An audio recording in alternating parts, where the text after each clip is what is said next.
Good afternoon, group members.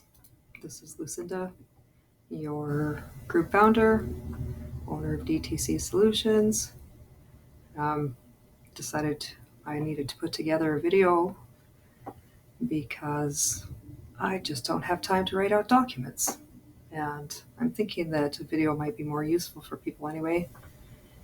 So here I am, going to completely wing this. I don't have any script written out or anything, and I don't do videos very much. So I'll probably sound very stuttery and completely unprofessional, and that's okay. I am a professional, but I'm also just a mom whose purpose is to help as many people as I can get approval for the disability tax credit. It's my passion in life, and I don't claim to be some pizzazzy, glamorous businesswoman because I'm really not. I'm just here trying to help the best I can in whatever way I can. Lately, there has been a lot of questions and confusion about the new method of applying for the disability tax credit on the Canada Revenue site. There's been a lot of questions coming in, a lot of people unsure of what to do, a lot of people very worried. So that's what I'm going to cover. Um, I think I might have to break the video into parts for it to be something. Well, actually, no. I'll probably upload it to YouTube or something. Yeah, just haven't really done videos yet. So this is kind of my first video attempt. Video guides. Yay. So, anyways, now the first thing that you're going to want to do, what we're talking about is how to submit your disability tax credit application once you have it prepared, signed by your doctor, etc. There's two methods now since Canada Revenue decided they needed to introduce an apply online method. That's the new method, the one that's kind of causing a lot of confusion. So I'll walk you through the processes of both. And then at the end, I will kind of give you my thoughts about which method is the best and which method you should avoid, and why. So, of course, the first thing you're going to want to do is you're going to want to sign into your Canada Revenue account, which I was already signed in, and now somehow I am not signed in anymore, so I guess I'm re-signing in. So, for those of you who maybe are struggling with even knowing how to get onto your Canada Revenue account, you would go to Canada Revenue Agency. You could just Google Canada Revenue login, and yeah, let's just do that.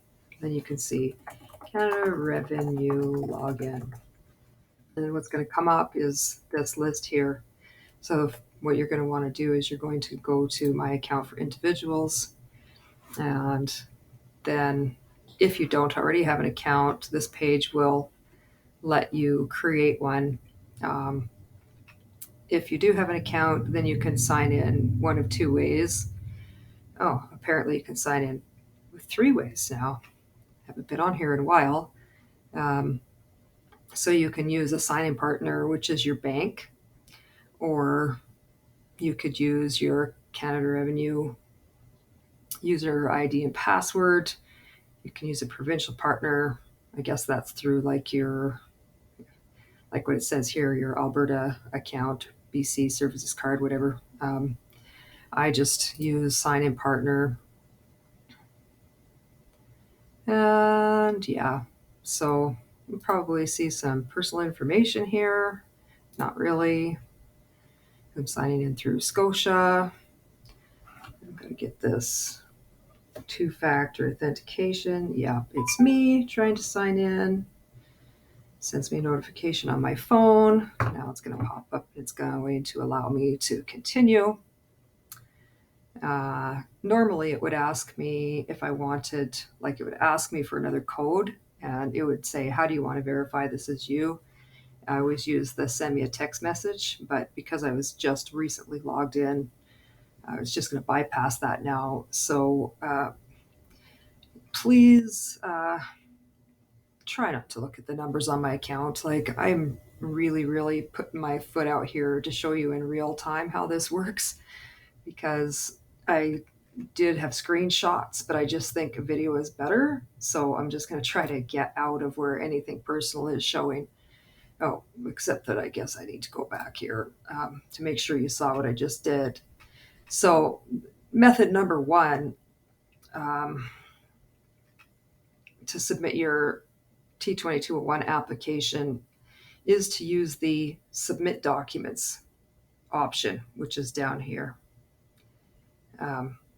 So right when you log in, this menu is going to go down the side. If you're on an iPad or a tablet or a phone, there's probably going to be a hamburger menu up in the corner that you would click, and then you'd have a drop-down menu. But if you're on your PC, then you're going to go to Submit Documents. And you'll see that June 19th, 2022, I sent a child disability benefit retroactive pay request for my son, who was approved, and I haven't received anything for that yet. I haven't really bothered to make a big deal out of it because I don't know if there were actually months that I was entitled to, because he is an adult. Just haven't had the time to follow through with that. But this gives you a good way to see that if you have submitted documents and you click that Submit Documents tab, it will show you documents that you've submitted in the past. So if you have anything showing there, that's fine. If not, that doesn't mean anything either. You're just going to scroll down to another link that says, again, Submit Documents. So I'm going to have to read through this a little bit because it is also new to me, because there's a few changes here. So, okay, what this first part is saying is if they have sent you, Canada Revenue has sent you a letter asking for specific information, you will have a case or reference number that is on that letter, and you would want to submit whatever they're asking for using that case or reference number. But this video, we are talking about submitting your DTC application. I could probably show you how you would submit your child disability benefit back pay request too, because it's the same method. You're just going to click a different option. I'll throw that in, and I hope it doesn't get people too confused when I start talking about doing two different things. But it's the easiest way to do it.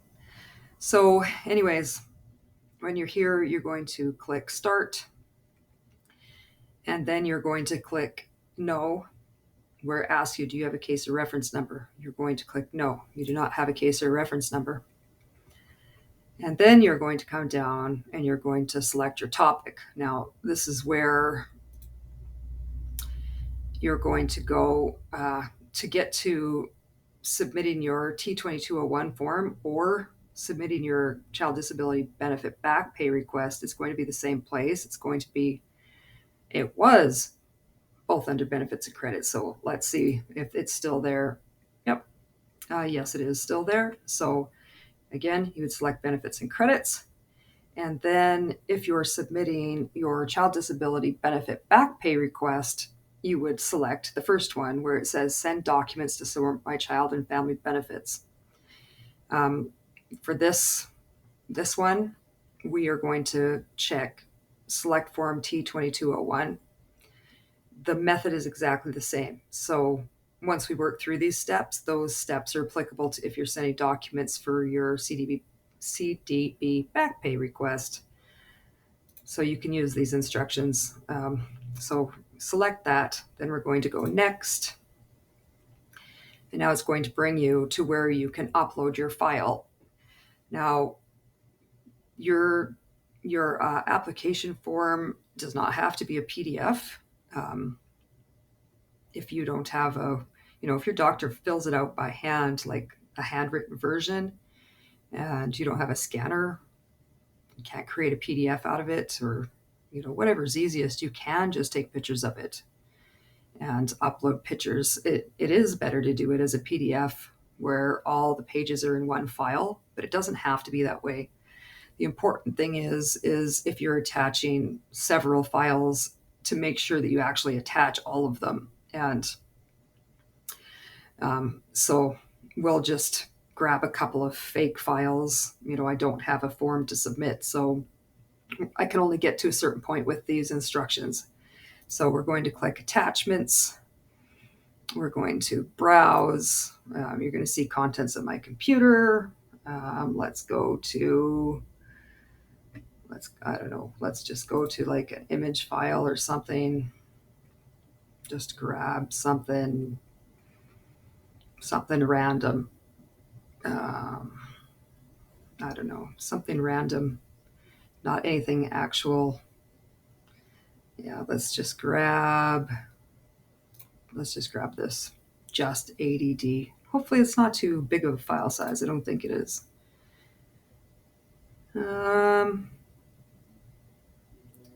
Okay, and then pretend that was like page 1 of your disability tax credit application, or that it's the entire file, all the pages if you're submitting it as a PDF. So what you want to do, let's pretend that we're submitting several image files, is you want to give it a brief description.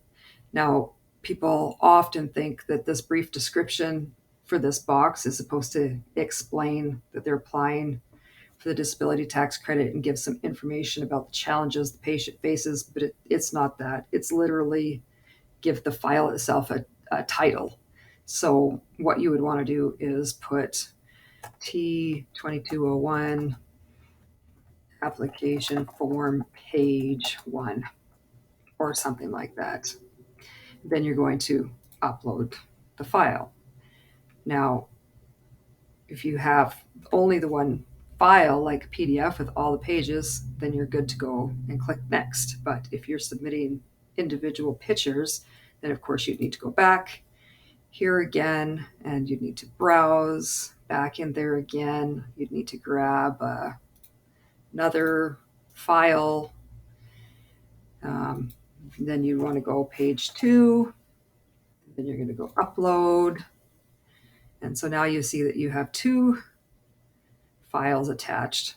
So you can see that if you've got 16 separate files, that's going to be a problem because there's a limit to how many you can upload. So it's important to remember that you don't need to submit the pages that are not applicable to you. So if your case falls under mental functions, you can just leave the pages out for dressing, speaking, feeding, etc. You don't have to submit those. So you would only submit page 1, page 2, the pages that are relevant to mental functions, the page where the doctor certifies the form, and that's it. So that will really reduce how much paperwork you're needing to submit. If for some reason you do have, several impairment areas and the number of files you have does get to be quite lengthy, then you'll really want to look into using an app that can combine all those picture files into one PDF, which is relatively easy, but sometimes it can be a little bit tricky for some people to understand. I think we have a guide somewhere in the group, or, you could always email us and we could tell you how to do it, although we really have a hard time keeping up with the emails as it is. So anyway, email us, but don't. Jokes. But kind of not jokes. I know I'm confusing. So, okay, let's just pretend that that's the amount of files that we're going to send. So then we would click next. And then it's just going to give us, review our submission. And then we can edit that if we need to, review the attached files. And if I was actually going to send this, then all I would click is submit. It would be sent, and then a page would pop up after. And I really, really wish that I could actually show you this page. And when I'm sending in my son's application form, because his DTC expired recently, just haven't had time to do it. When I send that, then I will actually redo this video and I'll show right through to the end to show what pops up after you click submit. So yes, this is how to submit the conventional way through the submit documents option, not through the apply online option. Now I'm going to go back all the way to the beginning and I'm going to start over and show you how you would submit using the the apply online. So we're back at the main page. Don't look at any numbers on here, please, for me. I trust you guys, and I probably shouldn't because there's like over 30,000 of you, but I'm a pretty trusting person, usually to my detriment, but I don't really want to be different. So this is just me. If you want to steal my tax info, that's great because then you could pay off that tax debt that I have that you can all see right there. So, anyways, when you log in, instead of going to submit documents, you are going to go to benefits and credits and you're going to click that.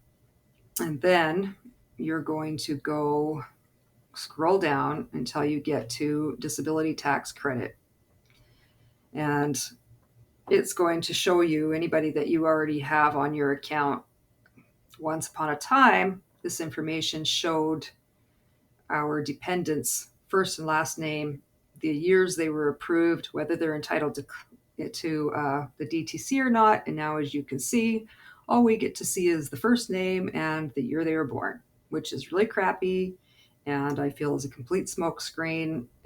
I feel it is a way Canada Revenue is trying to be very much less transparent than they should be. And it is going to be putting people at a huge disadvantage, especially those who have mental functions impairments and struggle to understand this process as it is. This is something I definitely am planning to be very vocal about when I have a little bit of time. I have already submitted a complaint to Canada Revenue about it. I feel like it's wrong. As a claimant, as an entitled claimant, it's my tax information too. Most of my kids are adults, so I can get the information by asking them to log in and see it, but that doesn't apply to my 7-year-old. And, I can't get a Canada Revenue account for my 7-year-old to see when her approval expires. So it's really frustrating, and I truly do not believe it's a glitch. I truly believe that they handed out way too many approvals when they changed the criteria, and I say that in quotes because it really wasn't changed. They reworded things and they changed the form, but everything they ask on the form is exactly the things that were always part of what you could get approved with or denied by. So it's all a smokescreen. On the one hand, they try to make it look more simple by breaking the form down, and at the same time, they take away our ability to see anything. And that goes with not just, what we're seeing on the screen here for our approved dependents, but the whole apply for the DTC online in its entirety essentially removes our ability to have much say in how the T2201 is prepared or to see it before it's submitted to Canada Revenue. So I will address this again at the end after I show you this process, but I would not recommend applying through this method. Apply for the DTC, and I'll go through my reasons in a bit here. So I'll just show you what happens here. So if you do it this way, you're going to come here to apply online. It's going to ask you to fill out Part A of the T2201. So, it sounds really good because we can easily give our Part A information instead of writing it all on paper. It's kind of good in a way too because it won't let you fill out parts that aren't applicable to you. Like one of the questions about the support you provide, there's a lot of confusion on what's supposed to go in that box. People usually think they're supposed to describe how they take their kids to all their appointments and that they have to supervise them all the time. And it's really just about what the person is providing for food, clothing, and shelter. And it's been kind of hard to teach people that, but through this method of applying, it doesn't even let you fill that out under certain circumstances, like if you're the parent or if you're a spouse to a patient. So you're going to come in here and you're going to click start, and then it's going to give you people who you can even apply for. So I don't know. Let me experiment with this a little bit. A child under 18 in my care who is not listed. I guess that would be like if you have an adult, a dependent adult child, or maybe a grandchild or something. I'm not sure. Um, Even if a child is in your care, you can only use this service to apply for the DTC on behalf if you are recognized as primarily responsible. Typically, the individual who is receiving the CCB is primarily responsible. Oh, I'm so glad they changed the wording, because it usually says typically this is the mother. Yeah, and I find that really frustrating. But, anyways, I guess when I reapply for my son, what happens if I click none of the above? Doesn't give me an option to continue. That's okay, because my son's over 18, so it would be him who would apply anyways. I'm just curious to see what would happen. So Nalia's is coming up for renewal pretty soon. Renewal. There's not really any such thing as renewal. Need to reapply for Nalia pretty soon. So let's just pretend that that's what we're doing. So we're going to click that, a child in my care. They're going to verify address and phone number. We're going to go, yes, that information is correct. Next. And then it's going to ask who is going to be the claimant. So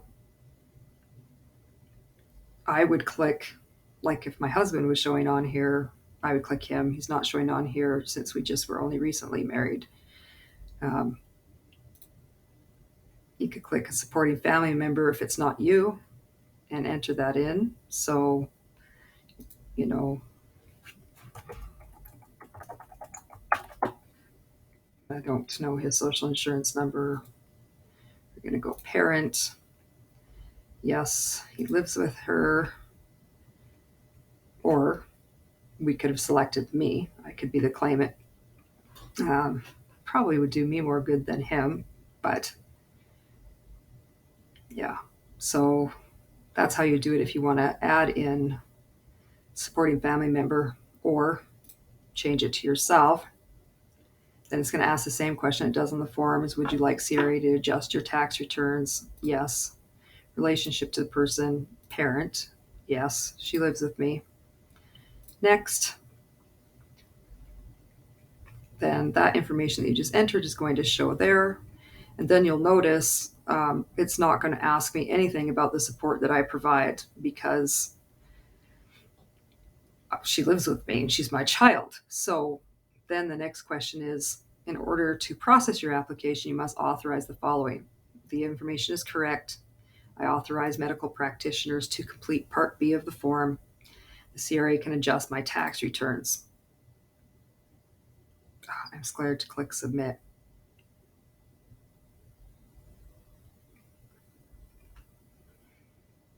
I don't know if I should, because I don't know what happens at submit. I think it probably would submit, so I'm not going to do that. I'm going to go back a page and I'm going to show you what happens. Oh crap, didn't really mean to do that. Let's get back down to where we want to go here. Let's go back into this. I'll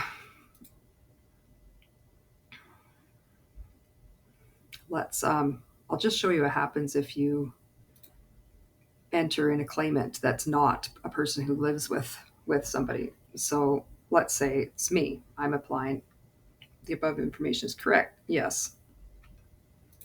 Identify the person claiming the amount. So if I claimed it myself, it wouldn't matter, or the amount would be claimed wouldn't matter. So let's click supporting family member. So if I put my husband's name in here, Brian Tindo, and I put, he is my, not my common law, my spouse and that he lives with me, and then I click next, it's not asking me any more information except for to authorize this and then submit. So let's go back and let's change this, and let's say it's not a spouse. Let's say Brian's my uncle. And let's say that yes, he's my uncle and I do live with him. And you're going to see what happens is that because there is not a spouse relationship or a parent relationship, then suddenly the questions about what that individual pays for, specifically basic necessities of life, food, shelter, and clothing, pops up. And this is where they have to check what they provide, the year they've provided it from, da da da da da, da da da da.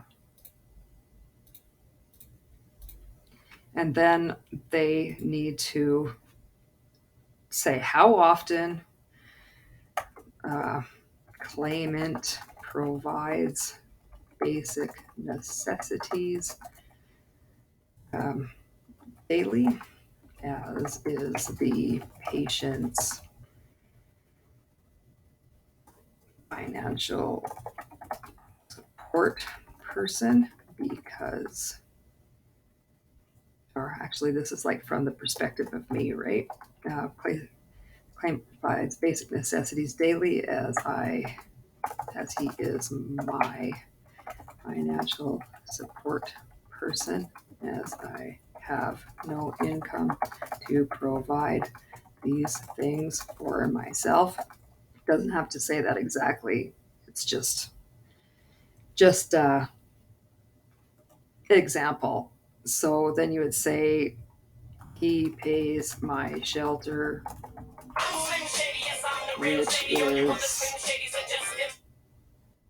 and then put the amount. He pays groceries in the amount of whatever on a monthly basis. I actually wouldn't put I there. I would just put uncle pays X amount of dollars for rent monthly, pays X amount of dollars for groceries monthly, whatever. My point being is the relationship between the person who is applying and the person who wants to be the claimant is not close enough for this section about providing food, clothing, and shelter to be bypassed. So the only way that it's bypassed is if it's a spouse. You see that doesn't pop up. If, let's see what happens if I click that he's my parent. Yes, let's say I live with them. Because, I am an adult. So I say I live with my parent. Let's see if it pops up that I have to fill out. No, I guess not. So even if you're living with a parent and you're an adult, I guess it's fine. You don't have to provide, they don't have to write in how much they pay and why. So it's just those relationships like grandparent. Let's see what happens. Yeah. So if it's a grandparent, they have to provide costs, food, shelter, and clothing. So the only ones that don't have to fill this out is spouse, parent. Let's see what happens if we put parent and they do not live together. There you go. So if this is a parent who does not live with the child, then they are going to be required to give information about the payments that they make, like how much, how often they pay for food, shelter, and clothing. I hope that makes sense because I got a little wordy there. But I'm not going to click next because I don't actually want to submit this because it'll screw up my account. So what happens next, if you click next and you submitted this, is you would have submitted your page 1 and 2 of the T2201 application form. Then it's going to pop up a code that you would give to your doctor. And then your doctor is required to take that code, log on to this online portal, the doctor's portal, and fill out the rest of the application form online and submit it digitally. It seems that it would be a really handy, fast way to do things. And the problem is, it is going to absolutely 100% limit people's ability to have any input into what the doctor writes on the form. That may not be the case 100% of the time, because there are going to be doctors who are going to, sit down with their patient and talk through it, maybe do it with them in the office. But I think that the willingness to do that is going to decline quite a bit. I think that doctors sometimes feel very put on the spot when they have a patient who wants to have input into what they write on the form. Some not, but you see in the group all the time how often doctors are difficult to work with and hard to get them to even understand that somebody meets the criteria. It's just really, really frustrating to get doctors on board a lot of the time. And I honestly believe that this new change is going to just increase that problem. I think that a lot of patients will give them that code and they'll just say, okay, I'll do this when I have time. And then it's going to happen without them there. It's going to get submitted without the patient being able to see the form before it gets submitted. So the patient is not going to have any input into what is written on the form, and the patient's not going to be able to check it over before it's sent to make sure that it's filled out in a way that's going to get approved, and not only get approved, but get approved for the years that the patient is actually entitled to. I think this is going to be a really big problem. I think we're going to see a spike in denials for sure. I've already been seeing it. And my very, very strong recommendation is to not go this route, if at all possible. Um, there might be some doctors who only want to do this because they kind of, don't want to really work closely with the patient to begin with. And this is a really easy way for them to kind of deny doing that with a patient. Like, it's faster for them to sit down and do it on their own without talking to the patient. I just really, really foresee this being a big problem. So, what my recommendation is, if you have a doctor who is really set on sending the form this way through the new apply online option, I would really, really strongly suggest that you schedule an appointment and give your doctor the code at the appointment. Don't send them a code through the email or whatever. Like, yeah, just don't do it that way. Don't, I don't want to say don't trust your doctor, because that sounds really bad, but at the same time, don't, because unfortunately, you know, the disability tax credit application, it's easy, but it's super complicated at the same time, meaning that when it's done right and when somebody meets the criteria, it's not hard to be approved. But the ways that can screw up the application and result in a denial are, I mean, they're there, and it's easy for it to happen. It's A denial is usually caused by little errors that seem like they would be insignificant and Canada Revenue would just overlook, but they don't overlook. People really need to understand that Canada Revenue are not our friend. They're not sitting there, happily waiting for these application forms to come in, happily reviewing them and being like, yes, this person qualifies. Yes, this person qualifies. Yes, this person qualifies. It's just not the case. They're trained to look for the holes in the case. They're trained to find the ways to say no, because every yes they hand out means thousands of dollars that they're paying out, and they don't want to pay it out because they need to keep money in their coffers for everything else that the government has to pay for. So it's naive to think that the application process is easy and that it's just something that should be taken lightly. I see it pop up on the group quite a bit where somebody will say, all my doctor did was check the boxes and I was approved. And then it leads people to believe that that's all that needs to happen and it'll be fine.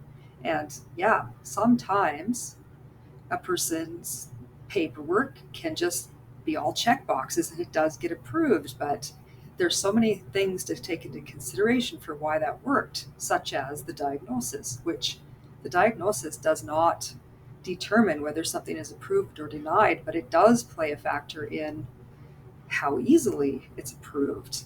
So, for example, if the diagnosis is that the individual has a severe intellectual disorder and nothing else is written on there and it's just all check boxes in the severe range, that probably would be approved just like that.